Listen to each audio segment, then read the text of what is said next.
Hello friends, how are you? Welcome to our YouTube channel Dhyan Commerce, the key of success.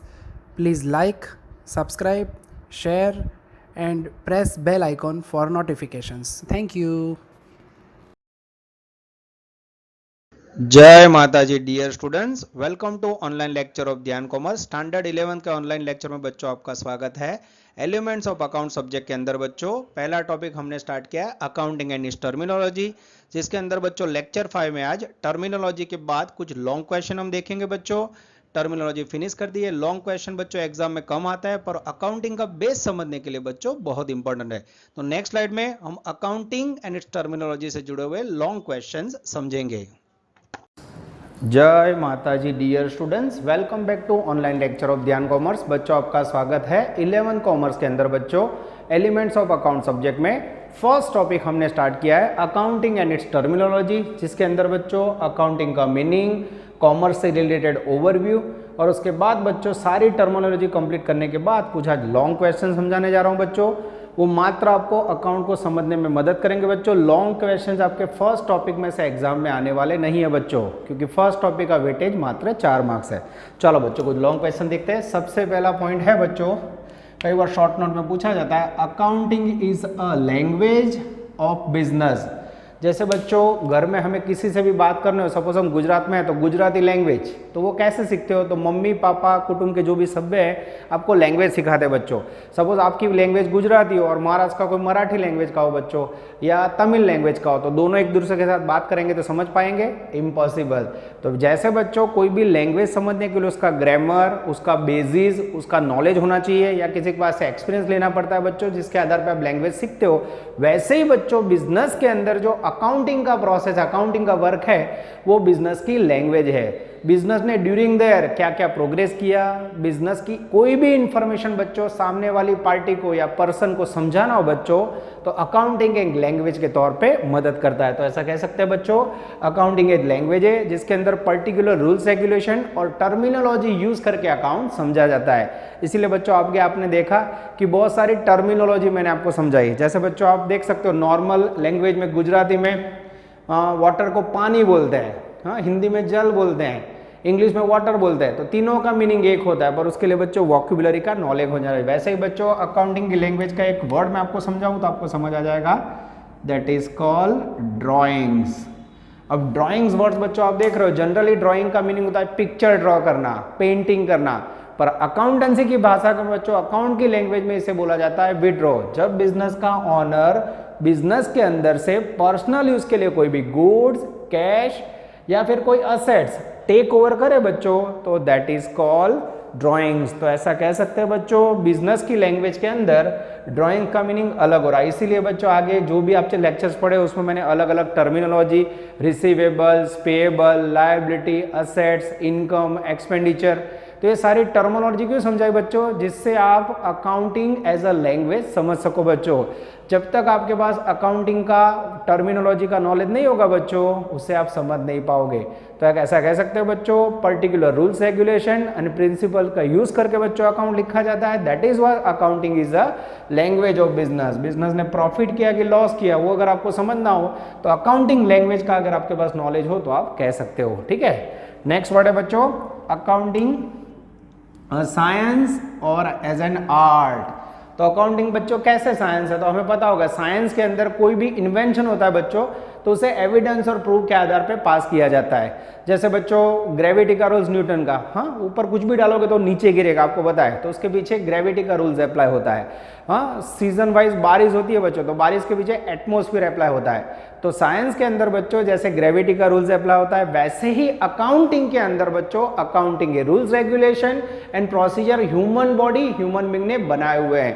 तो जैसे बच्चों science के rules humans ने बनाए, वैसे ही बच्चों अकाउंट को लिखने के, अकाउंट को प्रेजेंट करने के rules regulation human being, human body ने बनाए हुए, जिसे चार्टर्ड अकाउंटेंट इंस्टीट्यूट कहा जाता है। तो चार्टर्ड अकाउंटेंसी संस्था ने बच्चों जो रूल्स रेगुलेशन बनाए उसके आधार पे अकाउंटिंग हर एक बिजनेस यूनिट के अंदर लिखा जाता है। और वो रूल्स रेगुलेशन बच्चों प्रिंसिपल यूनिक होता है, यूनिवर्सल होता है, यूनिवर्सली एक्सेप्टेड, यानी पूरे वर्ल्ड में कहीं भी जाओ, पूरे इंडिया में कहीं भी जाओ, वही रूल्स रेगुलेशन के आधार पे अकाउंट्स लिखे जाते हैं।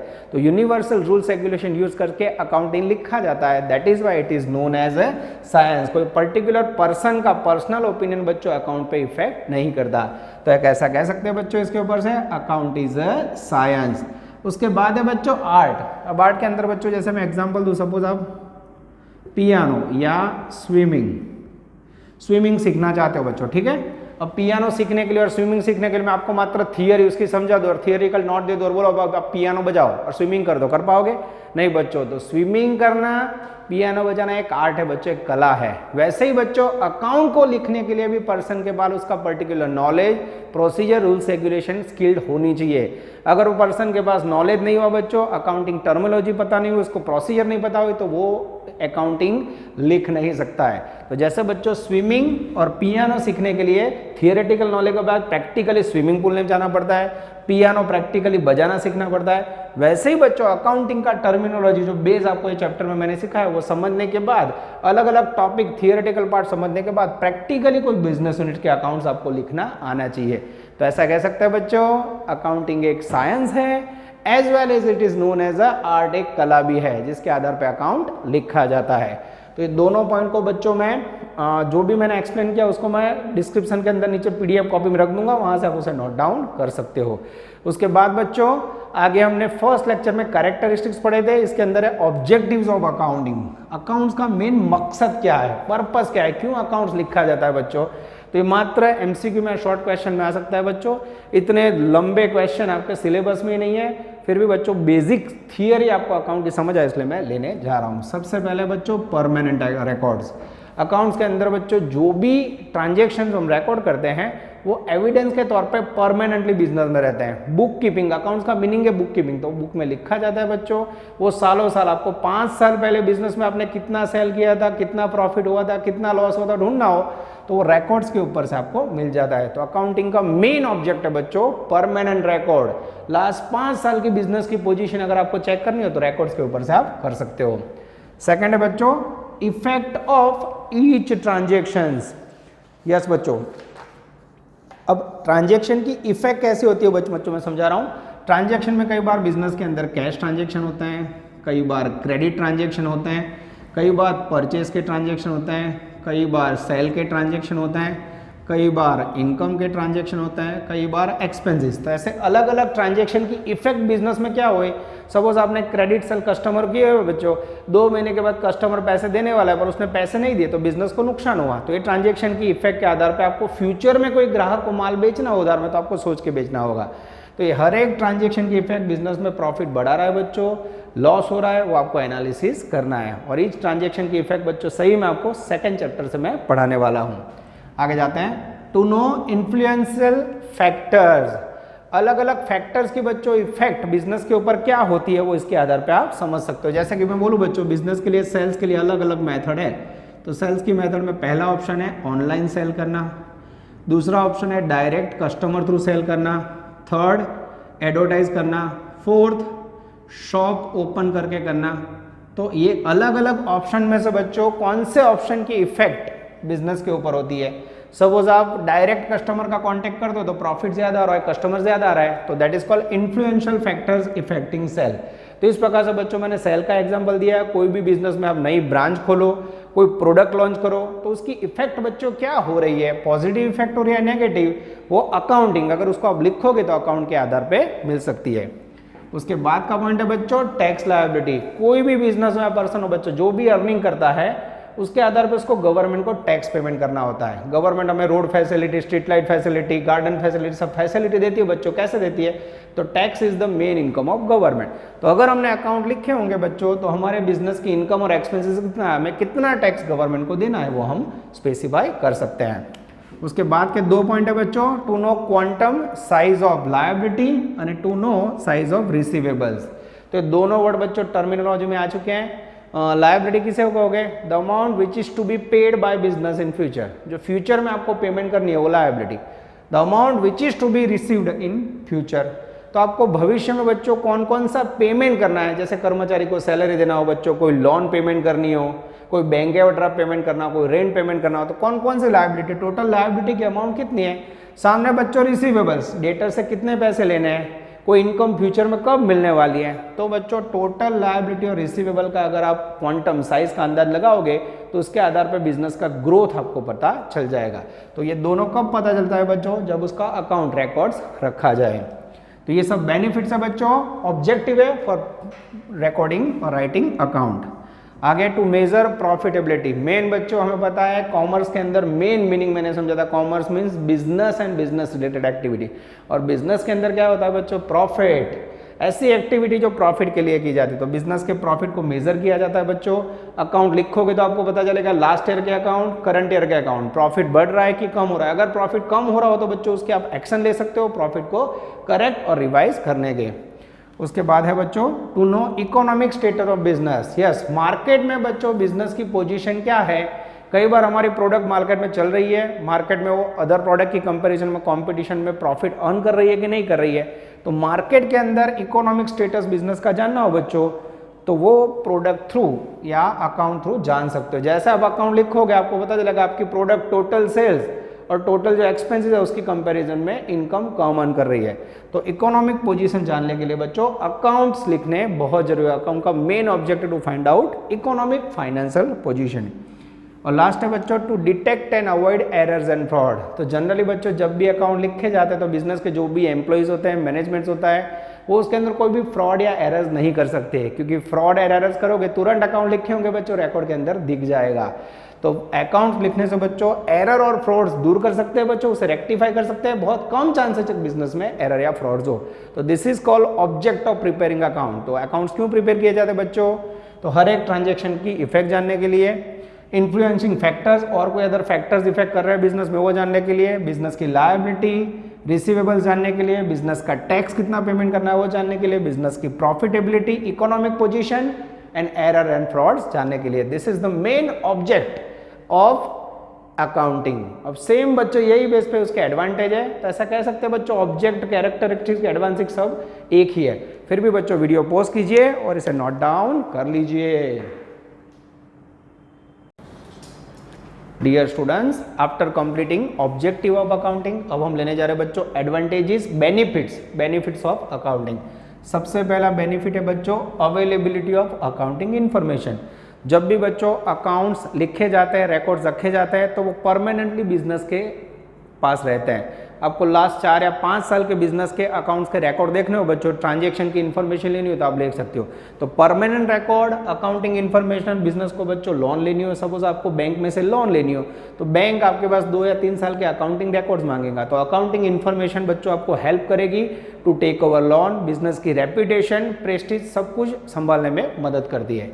सेकंड है बच्चों टू नो प्रॉफिटेबिलिटी। अगर आप बच्चों अकाउंट्स रखोगे तो बिजनेस के सारे receipt, expenditure, income, payment, receivables, payable सब कुछ उसमें रिकॉर्ड रखा होगा बच्चों, तो उसके आधार पे प्रॉफिट पोजीशन आपको आराम से डिसाइड करने में मदद मिलती है।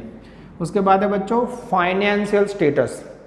यस बच्चों, फाइनेंशियल स्टेटस में बच्चों कह सकते हो बिजनेस की एसेट्स, लायबिलिटी, बिजनेस के अंदर कितनी एसेट्स है बच्चों, कितनी लायबिलिटी है, ड्यूरिंग द आपने कितना अर्निंग किया बच्चों, वो सब फाइनेंशियल पोजीशन अकाउंट्स लिखे होंगे बच्चों तो आप रखते हो। तो this is called main benefit of account. उसके बाद है बच्चों टैक्स प्लानिंग, जो ऑलरेडी ऑब्जेक्ट में आ चुका है। बिजनेस को बच्चों कितना टैक्स पेड करना पड़ेगा फ्यूचर में, तो अगर आपने अकाउंट्स लिखे होंगे तो उसके बेनिफिट के तौर पे आप उसका सारा रिकॉर्ड देख सकते हो। इनकम, एक्सपेंडिचर के आधार पर आप डिसीजन ले सकते हो कि कितना टैक्स फ्यूचर में बिजनेस को पेड करना है। उसके बाद है बच्चों valuation of business. Yes, business का वैल्यूएशन बच्चों, जनरली बच्चों बिजनेस का वैल्यूएशन जब बिजनेस बेचना हो वो टाइम पे किया जाता है। सपोज कोई कारण सर आपको बिजनेस बेचना है बट तो मार्केट में उसका रेपुटेशन क्या है, उसकी सेल्स प्राइस क्या है, तो बिजनेस की सेल्स वैल्यू या सेल्स प्राइस डिसाइड करने के लिए अकाउंटिंग बहुत मदद करता है। अकाउंट्स के आधार पे बच्चों कोई भी पार्टी जब बिजनेस खरीदना चाहेगी तो वो चेक करेगी 5 साल के रिकॉर्ड कैसे, बिजनेस प्रॉफिट कर रहा है, लॉस कर रहा है, प्रोडक्ट बिजनेस की अच्छी है, तो उसके आधार पर बच्चों बिजनेस का वैल्यूएशन होता है। उसके बाद है डिसीजन मेकिंग। बिजनेस के अंदर बच्चों बहुत सारी पार्टीज कनेक्टेड होती हैं, जैसे creditor, share holder, investors, bank loan given bank holder. तो ये हर एक पार्टी बच्चों बिजनेस के रिकॉर्ड्स देखेगी, अकाउंट्स लिखे होंगे तो वो देखेगी और उसके आधार पर डिसीजन लेगी। जैसे क्रेडिटर डिसीजन लेगा बच्चों रिकॉर्ड्स अकाउंटिंग के आधार पे कि भाई उसको गुड्स देना है उधार पे, कंपनी की या बिजनेस की पोजीशन अच्छी है तो वो गुड्स उधार पे आगे कंटिन्यूअस रॉ मटेरियल बिजनेस को देगा। इन्वेस्टर्स डिसाइड करेगा बच्चों बिजनेस में क्या इन्वेस्टमेंट कंटिन्यू करना है, रिटर्न अच्छा मिल रहा है, तो अकाउंट्स के आधार पे वो डिसीजन लेगा। बैंक डिसाइड करेगी बच्चों क्या बिजनेस को लोन देनी है, तो अगर बैंक बिजनेस के अकाउंटिंग रिकॉर्ड देखेगी और पोजीशन अच्छी हुई, फाइनेंशियल स्टेटस अच्छा हुआ तो बैंक उसे लोन देगी। तो डिसीजन मेकिंग में बच्चों अकाउंट बहुत ज़्यादा मदद करता है। उसके बाद है बच्चों एज अ एविडेंस, यस कोई भी जगह पे प्रूफ के तौर पे बच्चों आपको कोई भी डॉक्यूमेंट दिखाना हो तो अकाउंटिंग रिकॉर्ड बहुत मदद करता है, वो प्रूफ के तौर पे काम करता है। कोई भी बिजनेस के अंदर कोई कस्टमर ने कितने पैसे दिए, कितने पैसे गए, कितना एक्सपेंसेस हुआ, पेमेंट कितना बाकी है, तो वो सब बच्चों एज ए एविडेंस प्रूफ के तौर पे आप अकाउंट का यूज़ कर सकते हो। उसके बाद है बच्चों comparison with past operation. Yes बच्चों बिजनेस का लास्ट 3 या 4 साल का प्रॉफिट, लॉस, एक्सपेंसेस, इनकम, ये सब कंपेयर करके आप बिजनेस की पोजीशन, ऑपरेशन पोजीशन देख सकते हो कि लास्ट ईयर की कंपैरिजन में प्रॉफिट बढ़ा, लास्ट ईयर जो भी सेल हुआ था उसकी कंपैरिजन में प्रोडक्ट का सेल इस साल बढ़ा है कि कम हुआ है, लास्ट ईयर इतने एक्सपेंसिव हुए तो करंट ईयर कितने हुए बच्चों। तो अगर आपके पास डेटा हुआ पास्ट का, अकाउंटिंग रिकॉर्ड हुआ तो आप कंपैरिजन करने में बहुत ज़्यादा मदद मिलती है बच्चों। जैसे स्टूडेंट्स का कंपैरिजन करना हो तो 9-10 का रिजल्ट है, उसके कंपैरिजन अवेलेबल में क्या आया, तो अगर 9-10 का रिजल्ट आपके पास हुआ एविडेंस के तौर पे तो आप कंपैरिजन कर सकते हो, रिजल्ट इंक्रीज हुआ कि डिक्रीज। वैसे ही बच्चों बिजनेस इंक्रीज हुआ कि डिक्रीज आप देख सकते हो। उसके बाद है बच्चों moral control and corrective measures, दोनों एक दूसरे से कनेक्टेड है। तो जनरली बच्चों जब भी अकाउंट लिखे जाते हैं सारे ट्रांजेक्शन प्रूफ और एविडेंस के साथ अकाउंटेंट लिखता है। तो इन दिस कंडीशन बच्चों एम्प्लॉय का मोरल कंट्रोल में रहता है, यहाँ फ्रॉड एंड एरर्स होने के चांसेस कम है। एम्प्लॉय बच्चों चोरी या फ्रॉड करने का चांसेस कम रहता है, वो ट्राई कम करेगा, वो रिड्यूस होता है।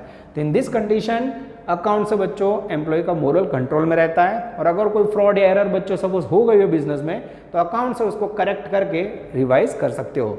तो moral control and corrective measures is the main decision. कई बार बच्चों बिजनेस का ऑनर या मैनेजमेंट कोई गलत डिसीजन ले लेता है, तो वो गलत डिसीजन की इफेक्ट बिजनेस में क्या हुई, अगर वो इफेक्ट गलत हुई बच्चों तो उसको करेक्ट करके करेक्टिव मेजर्स लेके चेंज कर सकते हो। तो दिस इज कॉल्ड बच्चों major benefit of advantage of accounting. अब बच्चों अकाउंट्स के हमेशा फायदे ज़्यादा है, नुकसान कम है, पर कई बार बच्चों ऐसा कह सकते हैं कि कुछ लिमिटेशंस भी रहती है। हर एक वस्तु का फायदा मुराद होता है, पर बच्चों ओवरऑल आपको बता दूं अकाउंट हमेशा बेनिफिट ज़्यादा करता है। फिर भी बच्चों को लिमिटेशंस एमसीक्यू में शॉर्ट क्वेश्चन में आ सकती है। सबसे पहले लिमिटेशन है बच्चों नॉन फाइनेंशियल ट्रांजेक्शंस। यस बच्चों अकाउंट के अंदर मात्र इकोनॉमिक जो ट्रांजेक्शन मनी में मेजर हो वही रिकॉर्ड होते हैं। नॉन फाइनेंशियल ट्रांजेक्शन बच्चों इसके अंदर रिकॉर्ड नहीं होते हैं। जैसे बच्चों एम्प्लॉय की ऑनेस्टी, एम्प्लॉय की ऑनेस्टी, फिर उसके बाद कह सकते हैं बच्चों एम्प्लॉय की honesty, loyalty, sincerity, quality, efficiency. तो ये जो बच्चों मैं समझा रहा हूँ कोई भी कर्मचारी की ऑनेस्टी आप बच्चों मनी में मेजर कर सकते हो नहीं कर सकते, तो वो बच्चों अकाउंट्स के अंदर नहीं लिखा जाता है। तो सबसे बड़ी लिमिटेशंस है non financial transaction are not recorded. तो इस प्रकार के बच्चों ट्रांजेक्शंस एम्प्लॉय कई बार एफिशिएंट अच्छी क्वालिटी का तो वो आप अकाउंट में लिख सकते हो नहीं लिख सकते, तो मात्र मनी में मेजर हो वही ट्रांजेक्शन इसमें रिकॉर्ड होते हैं। सेकेंड है बच्चों स्टेबल वैल्यू ऑफ मनी। जैसे बच्चों आपने एक बिल्डिंग खरीदा, एग्जाम्पल लेते हैं, सपोज एक आपने बिल्डिंग परचेज किया है और बिल्डिंग आपने खरीदा है बच्चों 5 लाख रुपए में, पर आफ्टर 7 ईयर इसकी मार्केट प्राइस हो गई है बच्चों 12 लाख रुपए। तो ये सबसे बड़ा डिसएडवांटेज है बच्चों, अकाउंट्स के अंदर हमेशा ओरिजिनल कॉस्ट लिखा जाता है, तो 12 लाख रुपए को निग्लेक्ट किया जाता है बच्चों। तो स्टेबल वैल्यू यहाँ धारणा की जाती है कि मनी की वैल्यू स्टेबल रहेगी, पर हमें पता है बच्चों पेट्रोल 5 या 10 साल पहले 70 या 60 में मिलता था, आज पेट्रोल का भाव 100 रुपीज़ के आजू बाजू है।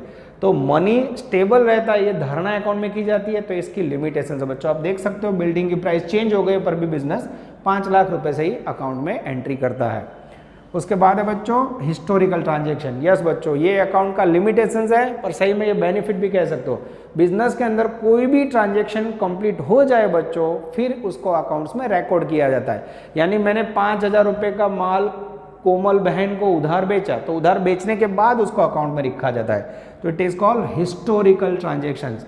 तो बच्चों इसके अंदर कोई भी अंदाजा नहीं रखा जाता कि मैं नेक्स्ट महीने 2 लाख रुपए का सेल करूंगा, नेक्स्ट महीने में 1 लाख रुपए का माल खरीदूंगा।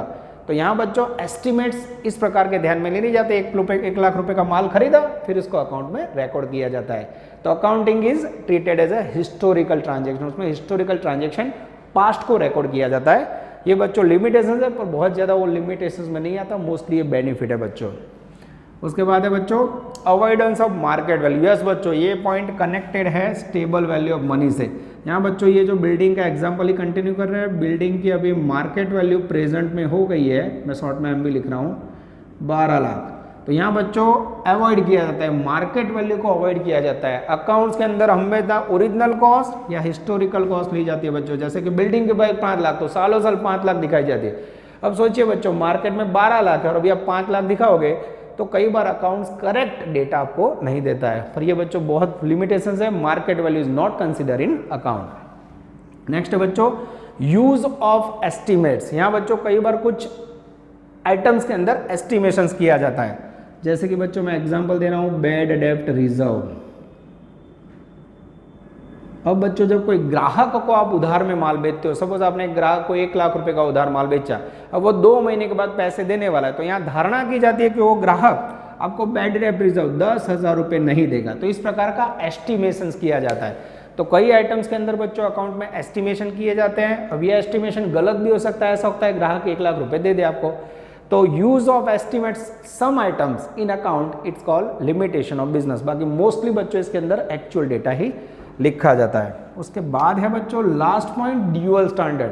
अब बच्चों इसको समझाने के लिए ड्यूअल स्टैंडर्ड डबल धोरण, तो बच्चों इसके लिए मैं आपको फाइनल अकाउंट जो अभी नहीं सिखाया, बिजनेस के अंदर बच्चों जब आगे बढ़ोगे तो बिजनेस के अंदर 2 अकाउंट बनाए जाते हैं, P&L अकाउंट और सेकंड बनाया जाता है बैलेंस शीट। और P&L अकाउंट के अंदर बच्चों करंट मार्केट प्राइस पे आधार के अमाउंट लिखी जाती है, और बैलेंस शीट के अंदर बच्चों ओरिजिनल कॉस्ट लिखी जाती है, वो भी असेट्स एंड लायबिलिटी।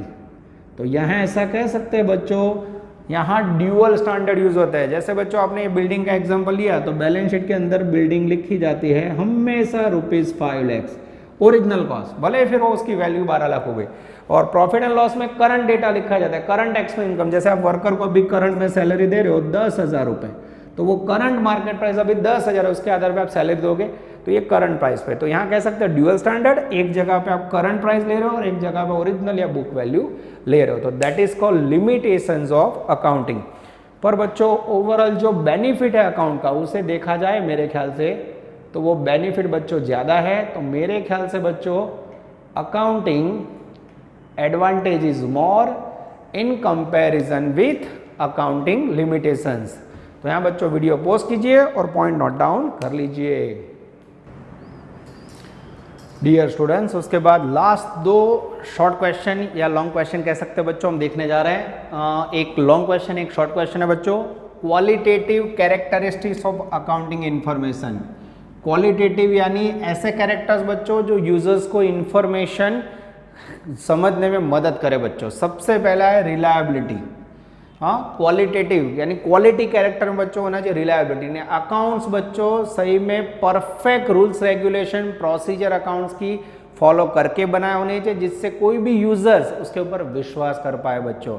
रिलायबल, वो रियल पिक्चर दिखाना चाहिए। कई बार बिजनेस यूनिट बच्चों जानबूझ के एक्सपेंसेस कम दिखाएगा, इनकम ज्यादा दिखाएगा, और गलत अकाउंट्स या रिकॉर्ड रख के लोगों को फ्रॉड या एरर्स के रास्ते में ले जाता है। तो कई बार बच्चों बिजनेस यूनिट ऐसा करते हैं। तो खास ये ध्यान रखना है, अकाउंट्स बच्चों रिलायबल होने चाहिए, उसमें फ्रॉड एरर या गलत कोई भी इंफॉर्मेशन नहीं होनी चाहिए। इन शॉर्ट रियल पिक्चर दिखाता होना चाहिए।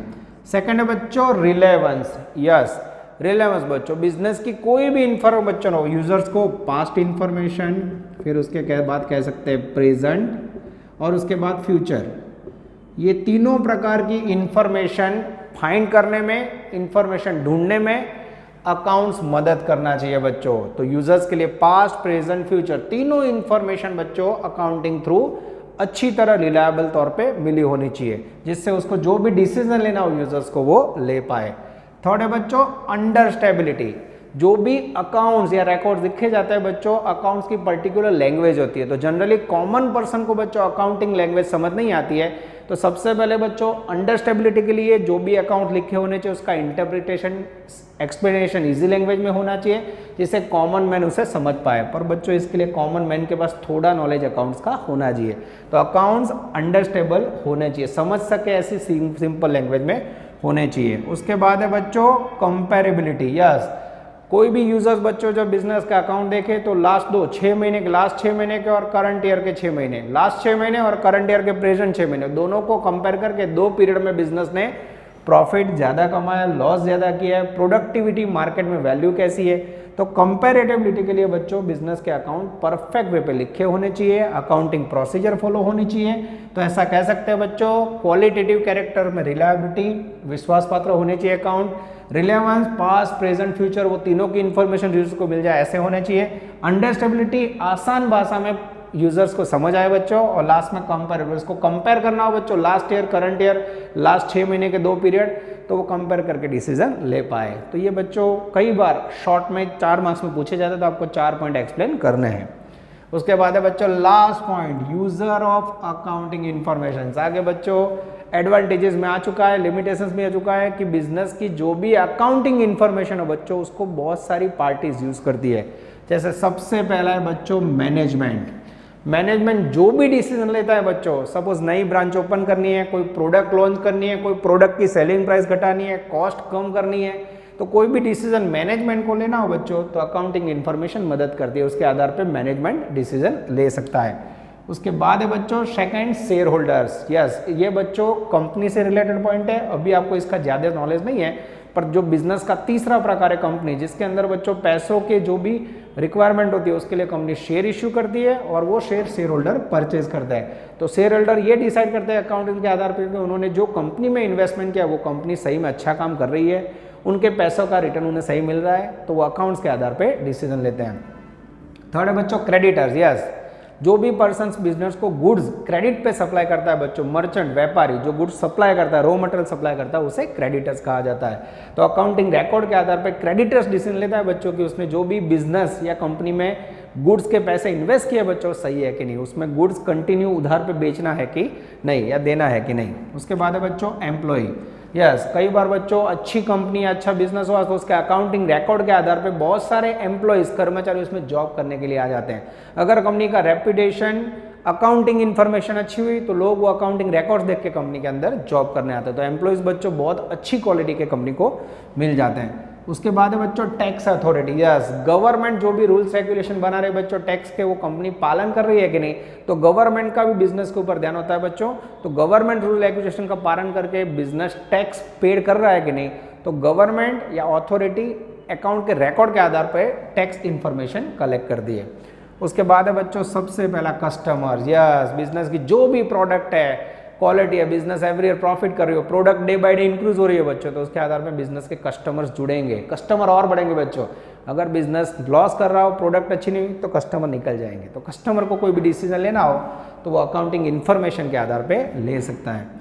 उसके बाद है बच्चों फॉरेन एंटरप्रेन्योर। यस, कई बार बच्चों आपका बिजनेस अच्छा हो तो बाहर फॉरेन से भी लोग ऑस्ट्रेलिया, अमेरिका, कनाडा से बिजनेस में इन्वेस्ट करने आएंगे। तो फॉरेन एंटरप्रेन्योर क्या देखेंगे, बिजनेस के अकाउंटिंग रिकॉर्ड्स, जो बिजनेस का income, expenditure, profit loss show करेगा, जिसके आधार पे फॉरेन एंटरप्रेन्योर डिसीजन लेते हैं। उसके बाद है बच्चों रेगुलेटरी प्रोफेशनल बॉडी। रेगुलेटरी या प्रोफेशनल बॉडीज में देख लेता हूँ बच्चों, कोई पॉइंट में कर। यस, रेगुलेटरी या प्रोफेशनल बॉडीज कह सकते हैं, ये वर्ड बच्चों ज़्यादा अच्छा है। तो जनरली बच्चों कंपनी के बिजनेस के जो भी अकाउंट लिखे होते हैं वो अकाउंटेंट ने लिखे होते हैं। वो अकाउंटिंग के लिखे हुए अकाउंट्स कौन चेक करता है बच्चों, तो इंडिया में मोस्टली बिजनेस के अंदर कंपनी में चार्टर्ड अकाउंटेंट सीए द्वारा वो चेक किए जाते हैं, वो अकाउंट करेक्ट लिखे हुए हैं, बिजनेस का रियल पिक्चर दिखा रहे हैं, उसमें कोई फ्रॉड एरर है कि नहीं, तो प्रोफेशनल बॉडी द्वारा बच्चों वो अकाउंट्स चेक किए जाते हैं। तो प्रोफेशनल बॉडी के लिए भी बच्चों अकाउंटिंग रिकॉर्ड बहुत इंपॉर्टेंट है। उसके बाद है बच्चों रिसर्च एंड एनालिसिस। यस, कोई भी बिजनेस यूनिट बच्चों लगातार प्रॉफिट कर रहा है, लगातार लॉस कर रहा है, तो बिजनेस के मालिक को या कोई भी रिसर्चर्स को, इन्वेस्टर्स को एनालिसिस करके डिसीजन लेना हो कि बिजनेस में इन्वेस्ट करना है कि नहीं, तो रिसर्चर्स और एनालिसिस के लिए बच्चों अकाउंटिंग रिकॉर्ड बहुत फायदेमंद है। और लास्ट में बच्चों गवर्नमेंट। कई बार कोई कंपनी या बिजनेस लोगों को फ्रॉड करती है, एरर्स करती है, गलत इंफॉर्मेशन शो करती है, तो गवर्नमेंट का भी बच्चों वॉच रहता है कि गवर्नमेंट भी एक यूजर्स के तौर पे कंपनी के रिकॉर्ड्स देखती है कि बिजनेस सही में प्रोडक्ट सही बेच रहा है, क्वालिटी मेंटेन कर रहा है, प्रॉफिट लॉस एक्सपेंस इनकम सही दिखा रहा है कि नहीं। तो this is called different users, they are using information of accounting. तो बिजनेस का अकाउंट बच्चों, अकाउंटिंग रिकॉर्ड या अकाउंटिंग इंफॉर्मेशन, ये सारी पार्टीज को मदद करती है। तो ओवरऑल बच्चों ये अकाउंट का बेसिक टॉपिक हो गया। ये लास्ट लेक्चर में बच्चों ऐसे पॉइंट समझाए जो आपको कम समझ आए होंगे, मैं जानता हूं, पर बच्चों आज का जो लेक्चर है उसमें से एग्जाम में आने के चांसेस 1% है, उसमें से खाली एक शॉर्ट क्वेश्चन या एमसीक्यू आ सकता है बच्चों, जो मैं आपको डिस्क्रिप्शन के अंदर पीडीएफ कॉपी में दे दूंगा। तो जस्ट बच्चों इसको समझने का ट्राई कीजिए। नेक्स्ट लेक्चर में बच्चों हम topic number 2 dual effect and transaction start करेंगे। यहां तक रखते हैं बच्चों, take care, all the best, जय माता जी। Please like, subscribe, share and press bell icon for notifications.